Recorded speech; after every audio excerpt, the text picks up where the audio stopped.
Namo Vishnupadaya Krishna Prestaya Bhutale Srimate Bhaktivedanta Swaminiti Namine Namaste Sarasvati Devim Gauravani Pracharine Nirvishesha Shunyavadi Paschachade Shatarine Bhaja Sri Krishna Chaitanya Prabhu Nityananda Sri Advaita Gadadara Srivasadi Gaura Bhakta Vrindam Hare Krishna Krishna Krishna Hare Hare Hare Rama Rama Rama Hare Hare Om Namo Bhagavate Vasudevaya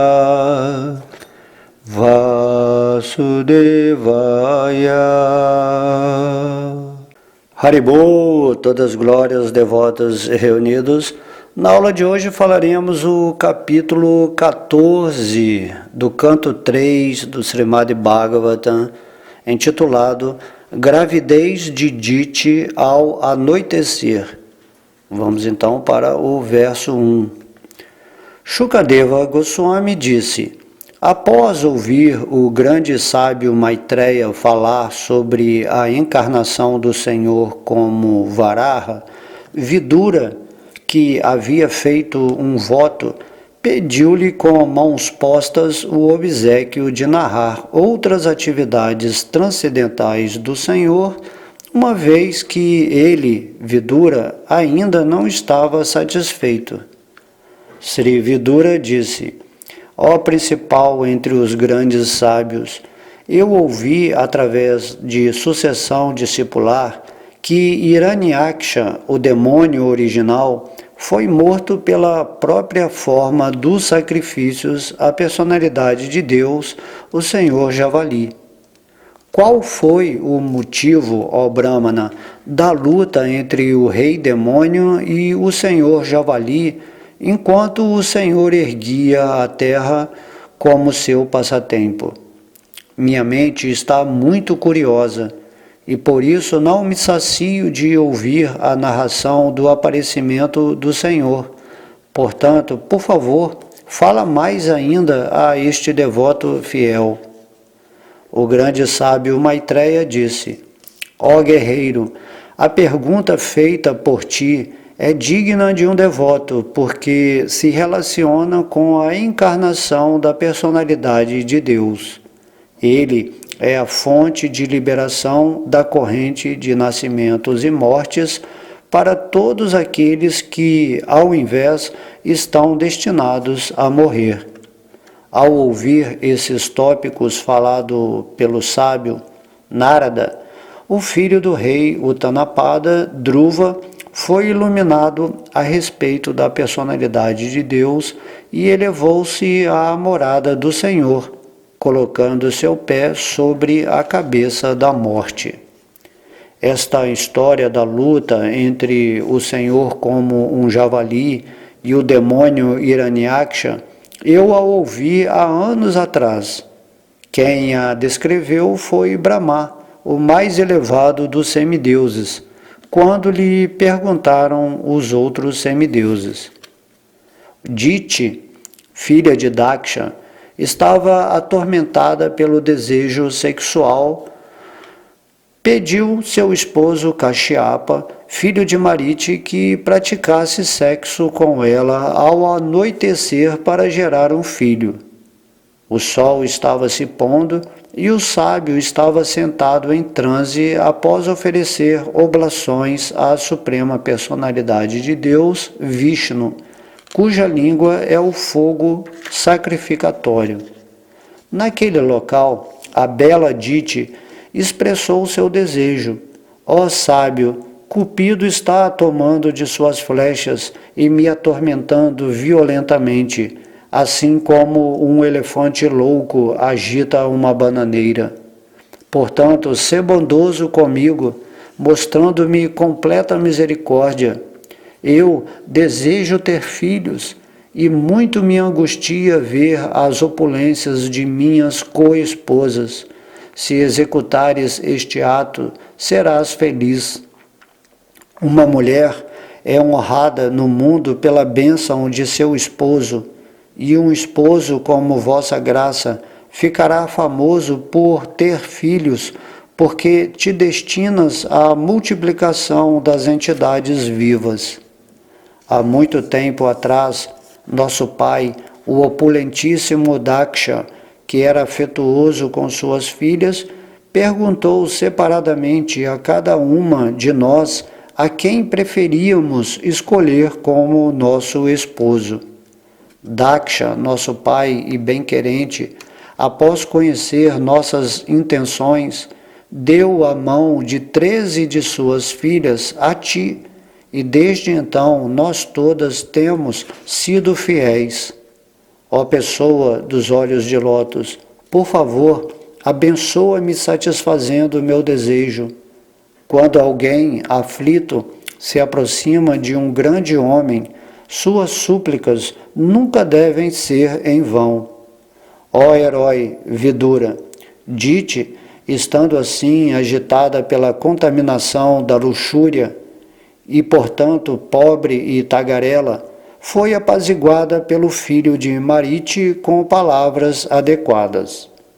Ó aflita, satisfarei sem demora qualquer desejo que te seja querido, pois quem mais além de ti é a fonte das 3 perfeições da liberação. Assim como se pode cruzar o oceano com resistentes embarcações marítimas, da mesma forma pode-se atravessar a perigosa situação do oceano material vivendo-se com a esposa.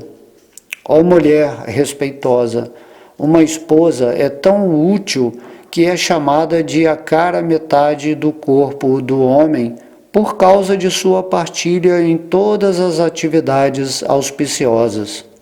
Um homem pode mover-se sem ansiedade, confiando todas as responsabilidades à sua esposa. Assim como o comandante de uma fortaleza repele com muita facilidade os assaltantes invasores, refugiando-nos numa esposa, podemos conquistar os sentidos, que são inconquistáveis nas outras ordens sociais. Ó Rainha do Lar, não temos capacidade de agir como tu, nem poderíamos recompensar-te por aquilo que tens feito, ainda que trabalhássemos por toda a nossa vida ou mesmo após a morte. Recompensar-te é impossível, inclusive para aqueles que são admiradores de qualidades pessoais. Muito embora não me seja possível recompensar-te, eis de satisfazer teu desejo sexual imediatamente para gerarmos filhos. Mas terás de esperar apenas alguns momentos, de modo que os outros não me censurem. Este momento em particular é muito inauspicioso, porque nessa altura os fantasmas de aparência horrível e os companheiros constantes do Senhor dos fantasmas são visíveis. Durante este período, o Senhor Shiva, o rei dos fantasmas, sentado no lombo de seu touro, Vraja, acompanhado por fantasmas que o seguem para o bem-estar deles. O corpo do Senhor Shiva é avermelhado e ele é imaculado, mas anda coberto com cinzas. Seu cabelo é empoeirado com a poeira do redemoinho dos crematórios incandescentes. Ele é o irmão mais novo de teu esposo e vê com seus 3 olhos. O Senhor Shiva não considera ninguém como seu parente. Todavia, não há ninguém que não esteja relacionado com ele. Ele não considera ninguém como muito favorável ou abominável. Nós adoramos respeitosamente os restos de seu alimento e fazemos votos de aceitar aquilo que é por ele rejeitado. Embora ninguém no mundo material seja igual ou superior ao Senhor Shiva, e, embora seu caráter impecável seja seguido por grandes almas para desmantelar a massa de ignorância, não obstante, ele permanece como se fosse um diabo para salvar todos os devotos do Senhor. Não sabendo que ele está absorto em seu próprio eu, os tolos e desventurados zombam dele. Tais tolos dedicam-se a manter o corpo, que é comestível pelos cães, com roupas, adornos, guirlandas e cosméticos. Semideuses como Brahma também seguem os ritos religiosos por ele observados. Ele é o controlador da energia material, que provoca a criação do mundo material. Ele é grandioso e por isso suas características diabólicas não passam de mera imitação. Maitreya disse: Diti foi assim informada por seu esposo. Contudo, Cupido impeliu-a a buscar a satisfação sexual. Ela agarrou-se à roupa do grande Brahmana sábio, tal qual uma desavergonhada prostituta pública. Compreendendo a intenção de sua esposa, ele foi obrigado a realizar o ato proibido. E assim, após oferecer suas reverências ao destino adorável, deitou-se com ela num lugar solitário. Em seguida, o Brahmana tomou seu banho na água e controlou sua fala praticando transe, meditando na refulgência eterna e cantando os sagrados hinos Gayatri murmurantemente. Ó filho da família Bharata, depois disso, Diti aproximou-se de seu esposo, cabisbaixa por causa de sua ação culpável. Ela falou o seguinte: a bela Diti disse: meu querido Brahmana, por favor, cuida para que meu embrião não seja morto pelo Senhor Shiva, o Senhor de todas as entidades vivas, por causa da grande ofensa que cometi contra ele. Deixai-me oferecer minhas respeitosas reverências ao irado Senhor Shiva, que é simultaneamente o ferocíssimo grande semideus e a pessoa que satisfaz todos os desejos materiais. Ele é todo auspicioso e indulgente, mas sua ira pode imediatamente levá-lo a castigar. Oxalá ele esteja satisfeito conosco, uma vez que é meu cunhado, esposo de minha irmã Sati. Ele também é o Senhor adorável de todas as mulheres.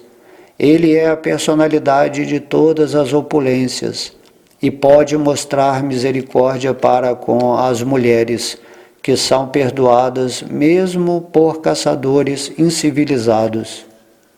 Maitreya disse: o grande sábio Kashyapa dirigiu-se então à sua esposa, que tremia pelo temor de que seu esposo estivesse ofendido. Ela compreendeu que ele havia sido dissuadido de seus deveres diários de oferecer as orações vespertinas, contudo desejava o bem-estar de seus filhos no mundo. O erudito Kashyapa disse: por tua mente estar poluída, por tua profanação durante aquele momento, por teres negligenciado as minhas orientações e por seres indiferente aos semideuses, tudo tornou-se inauspicioso. Ó mulher arrogante, terá 2 filhos insolentes nascidos de teu ventre condenado. Ó desafortunada, eles causarão constante lamentação para todos os 3 mundos. Eles matarão pobres e impecáveis entidades vivas, torturarão mulheres e enraivecerão as grandes almas. Nessa altura, o Senhor do Universo, a suprema personalidade de Deus, que é o bem-querente de todas as entidades vivas, descerá para matá-los, assim como Indra esmaga as montanhas com seus raios. Dite disse: será ótimo que meus filhos sejam magnanimamente mortos pelos braços da personalidade de Deus com sua arma Sudarshana. Ó meu esposo, oxalá eles nunca sejam mortos pela ira dos devotos brahmanas.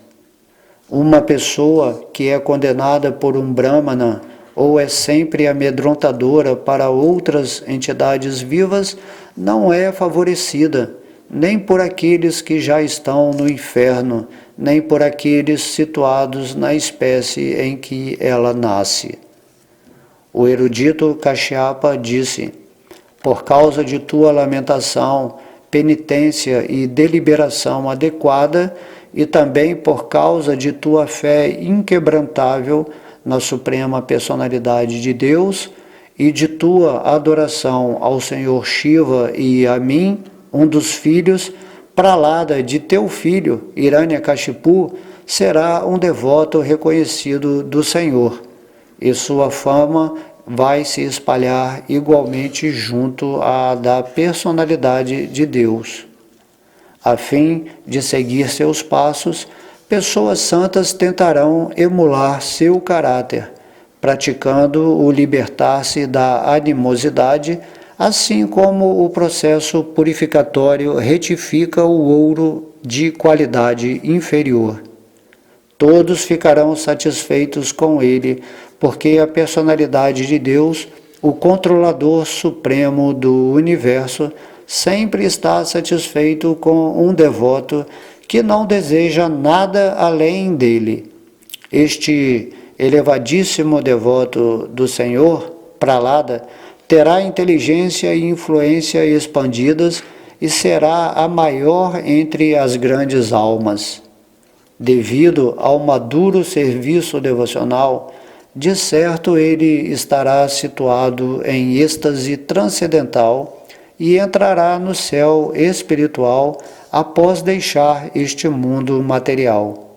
Ele será alguém de grande virtude, qualificado como um reservatório de todas as boas qualidades. Será alegre e feliz com a felicidade dos outros. Afligir-se-á com a aflição alheia e não terá inimigos. Destruirá a lamentação de todos os universos, assim como a lua é agradável após o sol do verão. Teu neto será capaz de ver interna e externamente a Suprema Personalidade de Deus, aquele cuja esposa é a bela deusa da fortuna. O Senhor pode assumir a forma desejada pelo devoto, e seu rosto está sempre belamente enfeitado com brincos. O sábio Maitreya disse: ao ouvir que seu neto seria um grande devoto e que seus filhos seriam mortos por Krishna, Diti ficou muitíssimo satisfeita mentalmente. Assim termina esse capítulo 14. Então, falando resumidamente sobre esses versos, Vidura quis saber dessa encarnação javali, que enfrentou o demônio Hiranyaksha. Então Maitreya começou a falar como que esse demônio nasceu, Então ele nasceu do ventre de Aditi, que foi uma das filhas de Shatarupa, que casou-se com, ou de Daksha, que casou com Kashyapa, um dos sábios, filhos do Senhor Brahma.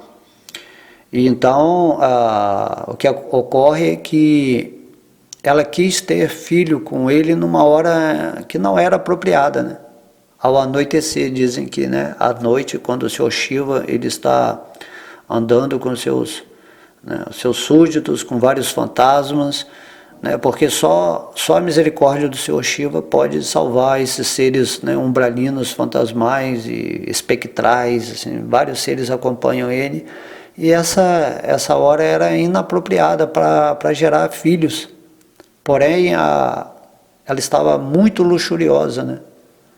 E ela não conseguiu esperar um horário apropriado para a geração de filhos. E mesmo que Kashyapa falasse para ela, não vamos fazer agora que vai tudo ser inauspicioso para você. E só que a luxúria dela foi mais forte do que a orientação de seu esposo, né, que tinha total conhecimento, né, era um místico, né? Inclusive o Sr. Shiva, né, fazia parte da família deles. E então ela levou ele para um canto lá, fez as suas atividades sexuais, e logo depois ele retornou às suas atividades, né, naturais, de fazer oblações, de fazer suas cerimônias, né, para terminar a sua noite. Mas ele avisou, né, não podemos. E aí depois ela veio, assim, pedindo, meio arrependida, né, falando que tinha, né, se pisado na bola porque não ouviu o conselho, agora ela ia ter que ter esses 2 filhos, né. É porque isso tudo eles todos têm poder místico, eles entendem tudo isso, né? Relacionamento assim com o seu Shiva, com o seu Brahma, então é tudo. E dessa forma iria nascer esse demônio no ventre dela chamado Hiranyaksha, que inclusive ele é irmão de Hiranyakashipu, que vai ser o pai do neto dela, né, de Diti, que é Prahlada Maharaj. Então, ao mesmo tempo que esses 2 demônios vão ser mortos por Krishna, né, também o neto dela vai ser assim, a pessoa mais gloriosa assim, desse universo, um devoto incrível, maravilhoso. Isso tudo porque ela, depois arrependida, adorou, né, a Deus, ao seu Shiva. Então veio uma compensação aí, falou assim, tudo bem, esses seus 2 filhos vão ser problema absoluto para o mundo, vão matar muita pessoa inocente, vão ser assim, a personificação da pior espécie demoníaca que vai existir nesse universo, porém o seu filho Hiranyakashipu vai ter um filho maravilhoso, que vem até para salvar o universo, né? Um devoto puro, maravilhoso de Deus. Isso tudo vai ser contado no 7º canto do Bhagavata. Porém, Hiranyaksha, né, Hiranyaksha é que vai participar desse passatempo de enfrentar o Senhor Javali. Por isso que essa história está sendo contada aqui, né? E dessa forma, assim, Kashyapa fala, né, de tudo que vai acontecer, porque um sábio como ele sabe passado, presente e futuro, né? Não tem tudo na mente dele, ele é uma pessoa, um sábio místico que sabe tudo, né? Filho do seu Brahma, imagina, poder de um ser desse, né? E aí ele glorifica Prahlada Maharaj, falando, né, que vai ser alguém de grande virtude, qualificado como um reservatório, né, de boas qualidades, será alegre e feliz com a felicidade dos outros, vai se afligir com a aflição alheia, não vai ter inimigos, vai destruir a lamentação de todos os universos. Dessa forma, né? Um ser completamente diferente dos 2 filhos demoníacos, né? Hiranyaksha e Hiranyakashipu. Aí quando ele falou tudo isso, né? Essa previsão já do futuro, a Diti, né, acabou ficando satisfeita, né? Sabendo que, né, essa coisa da mãe, né, sabendo que seus filhos iriam ser mortos por Krishna, isso significa que haveria liberação. E também sabendo que seu neto seria, né, um devoto assim, tão importante quanto a Suprema Personalidade de Deus, que seria lembrado para sempre nesse universo. Então é dessa forma que acontecem, né, os passatempos de Deus, né? Então esse verso aqui é a gravidez de Diti ao anoitecer. Então tudo tem, né, um jeito de fazer, né? A gente não pode simplesmente gerar filho assim do nada, porque Kali Yuga, né, a população é toda filhos indesejáveis, né? A gente vê aí as crianças são más, né? Crianças. Então todo mundo é gerado através de bebida, de sentimentos ruins, estupro, né? Tudo é de uma forma inconsequente. Então, as almas que estão entrando assim no mundo são pesadas mesmo. A gente vê que Kali Yuga é isso. Já dentro de uma cerimônia védica há um ritual de cerimônia, né, para Deus, para convocar o espírito que vai descer no ventre da esposa, né? A adoração, há uma prática de abstinência durante um tempo, onde o marido vai orar a Deus. Então tem todo um fundamento, não é só assim, vou fazer sexo e acabou. Então, mas nesse momento aqui, a Aditi estava completamente luxuriosa, né? Mas tudo isso aí é arranjo de Deus, né? É exatamente o arranjo para que esses dois demônios se manifestassem, porque Krishna ele gosta de lutar, né? Então ele fez esse arranjo aí para entrar o sêmen, né, de Kashyapa era muito poderoso, né? Kashyapa é um celibatário, filho de Brahma, e o sêmen dele é muito poderoso para dar o corpo a esses dois demônios que seriam rivais de Krishna nos seus passatempos. É assim que as coisas vão acontecendo, né? Por trás nos bastidores do cenário dos passatempos de Krishna, esses devotos eles atuam de certa maneira e através de seus diálogos eles vão nos explicando que tudo aqui segue uma lei, uma ordem, né? Não é assim um oba-oba onde você, vou ali, vou gerar um filho, né? Não, para gerar um filho. A hora da morte também tem um ritual de passagem, né? Onde vai haver orações, purificações, tudo assim, né? Todas as nossas atividades têm que estar de alguma forma oferecidas e conectadas com o sacrifício divino. Temos que lembrar em tudo como a lei de Deus atua nesse mundo. Ok? Então todas as glórias são a Sri Sri Radha Krishna, Gaura Nitai, ao Mahamantra Hare Krishna, Srila Prabhupada, todos os devotos reunidos. Haribo!